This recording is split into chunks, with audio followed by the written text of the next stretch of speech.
How to change guitar strings correctly. A very important factor when it comes to maintaining stable tuning, or even improving the resonance of the instrument, is knowing how to change strings correctly on our guitar. By following the steps listed below, our guitar will enjoy tuning stability, as if we had a set of locking tuners mounted on our guitar. So stay tuned, because this is not something minor.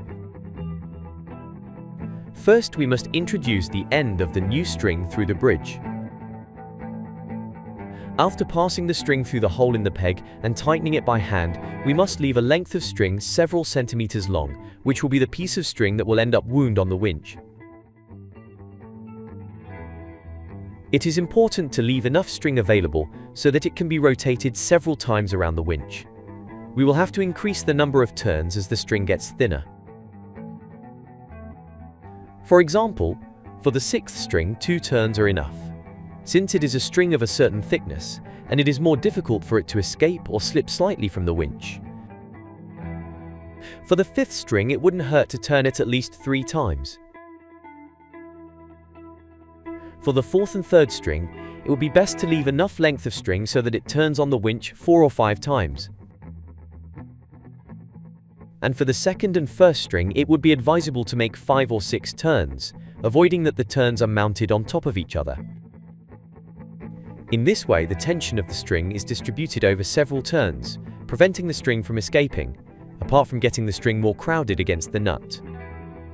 Since by contributing several turns, the angle of the string with respect to the nut increases, benefiting the sustain of the instrument.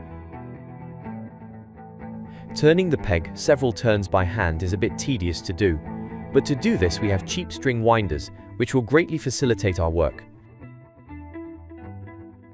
After leaving the necessary length of string, we fold the string at that point and pass the first turn over the excess string and the rest below.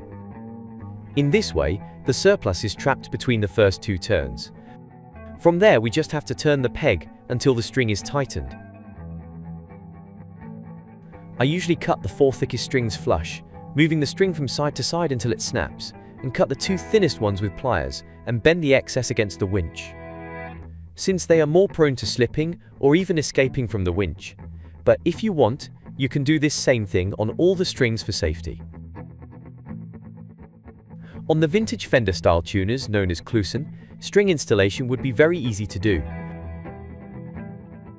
We simply must leave a sufficient section of string to be able to wind it on the winch and cut the excess section.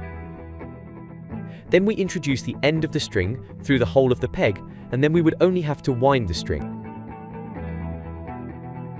If we place the strings in the way indicated above, we will not miss any locking pegs, except for the fact that changing strings on a guitar with a locking headstock is easier and faster.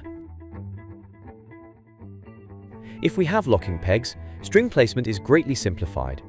It is almost impossible to make a mistake in the process of installing new strings, solving the problems of incorrect strings placement on a standard headstock. In the case of locking pegs, we would simply have to pass the string through the hole in the winch and tighten the string by hand. Then we just have to tighten the lock to finally turn the peg until the string is tuned. What the blocker does is hold the string to the winch like the screw on a wire connectors would do to hold an electric cable,